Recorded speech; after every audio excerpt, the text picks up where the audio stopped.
There are television episodes that entertain, some that provoke laughter, and a few rare ones that capture the human experience so completely that they transcend their genre. Salvar al Soldado Mecos from Aida belongs firmly to the latter category. Beneath its comedic surface lies a deeply layered exploration of friendship, loyalty, and the futility of trying to impose logic on chaos. The show, which has always balanced humor with social realism, uses this episode to question what it means to be part of a community where love and absurdity coexist in equal measure. The brilliance of this chapter rests in its ability to disguise emotional depth beneath layers of farce, creating a strange alchemy where the ridiculous becomes profound. The episode opens with one of those typical mornings in Esperanza Sur. The narrow streets echo with shouting, gossip spills from windows, and life seems to move on an eternal loop of arguments and reconciliation. Mecos, a character often seen as the embodiment of mediocrity, finds himself unintentionally at the center of a scandal. Rumors fly that he has been involved in something dangerous, and suddenly, without fully understanding why, he becomes the target of a dramatic rescue mission. The title, a parody of Saving Private Ryan, signals what follows, a mock-heroic adventure where ordinary people play at being saviors in a world that offers them few chances to be heroes. The initial scenes are pure comedy. Misunderstandings pile up faster than anyone can control, and each attempt to clarify only makes things worse. Ada, the reluctant matriarch, tries to inject reason into the chaos, but her sense of responsibility ends up pulling her deeper into it. The episode captures her inner conflict brilliantly. She knows that what's happening is nonsense, yet she cannot watch from the sidelines. There's something almost maternal in her insistence on protecting Mecos, even if he doesn't need saving. This is one of the enduring themes of Aida. People cling to each other not out of rationality, but out of an instinctive need to belong. The script, sharp and fast-paced, transforms the most trivial misunderstandings into moments of near-tragic absurdity. Luisma, as always, stands out as both comic relief and moral compass. His naivety becomes wisdom in disguise. His rambling about courage and loyalty is at once ridiculous and sincere. The bar scene where the operation is planned feels like a parody of war room discussions from epic films. The characters take themselves seriously, using grand words and gestures that contrast hilariously with their reality. A group of unemployed neighbors in a decaying neighborhood trying to organize a mission without understanding what they are rescuing. The direction amplifies this absurdity with cinematic exaggeration, dramatic music, slow-motion walks, and exaggerated close-ups that transform the ordinary into the epic. The result is a visual symphony of irony, yet within that irony lies tenderness. Every exaggerated movement reveals longing, the longing to be seen as useful, brave, or necessary. These people are not fighting an enemy, they are fighting invisibility. One of the most effective elements of this episode is how it builds emotional tension beneath the laughter. As the rescue mission spirals out of control, the humor gradually turns bittersweet. The audience begins to sense the desperation behind the jokes. Esperanza Sur, with all its noise and dysfunction, is a place where survival depends on community, even when that community is built on delusion. Each character's participation in the mission reveals something about their inner emptiness.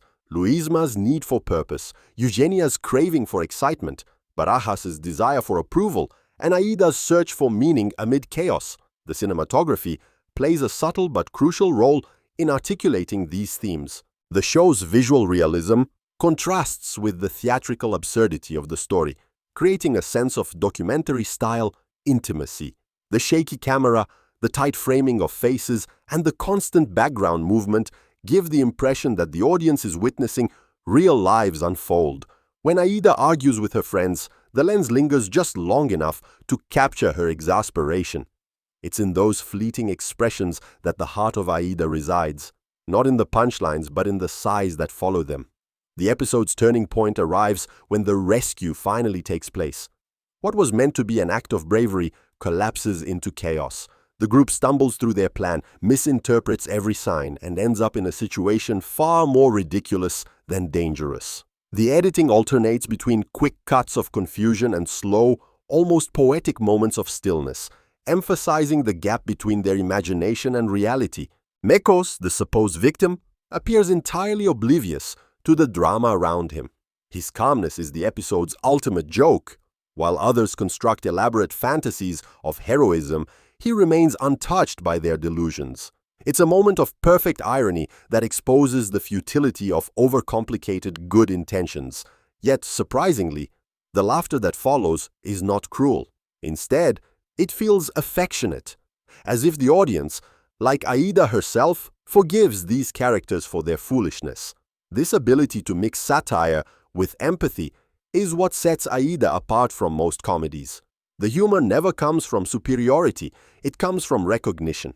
We laugh because we see ourselves in their confusion, their clumsy love, their desire to help even when they make things worse.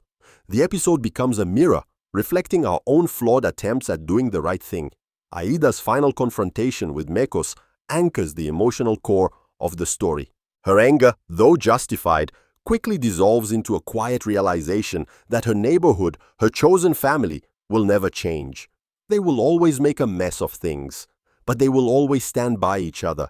The scene avoids sentimentality, relying instead on weary sincerity.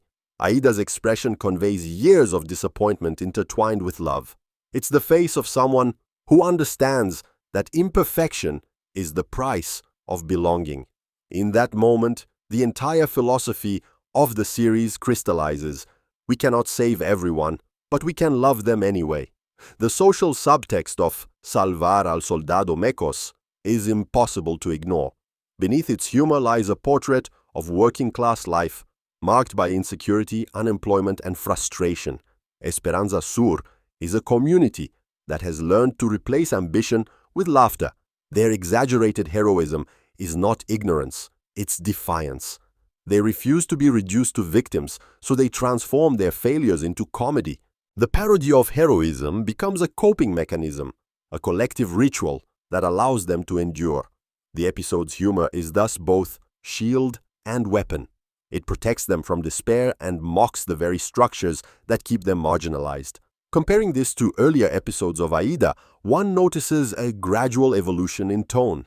The early seasons leaned heavily on crude humor, often focusing on the absurdity of daily life without much introspection. But Salvar al Soldado Mekos represents a more mature stage of storytelling, where the comedy deepens into social commentary.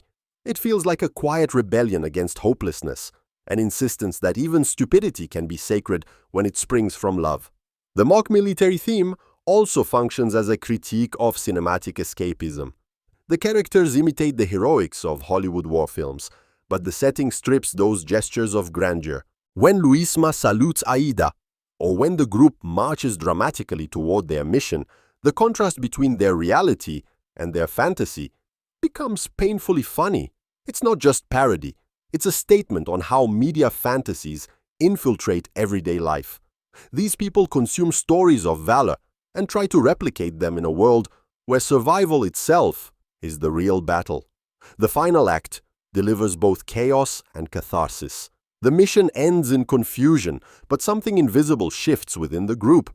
Laughter returns, but it's softer now, tinged with mutual understanding. Mekos, though bewildered, expresses genuine gratitude, and his awkward smile feels like forgiveness for everyone's foolishness. The closing shot of Aida watching her neighbor celebrate captures a delicate emotion, an awareness that life will always repeat itself, that every crisis will end in laughter and exhaustion, and that somehow that's enough. On a personal level, this episode resonates because it portrays a kind of community rarely shown on television. It doesn't romanticize poverty or ridicule ignorance. Instead, it finds dignity in the absurd. I was reminded of my own neighborhood growing up, where arguments, gossip, and acts of spontaneous generosity coexisted in the same breath. There was always someone like Aida, tough on the outside, soft on the inside, who held the chaos together. Watching Salvar al Soldado Mekos feels like returning to that world where laughter is both survival and rebellion. The sound design enhances that realism beautifully. The cacophony of voices, the hum of televisions, the random bursts of laughter, they all create a sonic texture that feels alive. And when the noise fades at the very end, replaced by the quiet hum of the city, the silence becomes almost sacred. It's as if the episode itself is taking a breath after all the noise, reminding the viewer that behind every comedy lies exhaustion. If we read the episode metaphorically, Mekos' rescue becomes a metaphor for how communities rescue themselves from despair. Each act of foolish heroism, however misguided, reinforces the social fabric. Aida, by allowing herself to join in the madness, reaffirms her belonging. The humor, then, is not a distraction. It's an act of resistance. In laughing at their own failures, the characters reclaim power over them. This is the secret strength of Aida. It transforms humiliation into solidarity. In a cultural sense, the episode captures something quintessentially Spanish.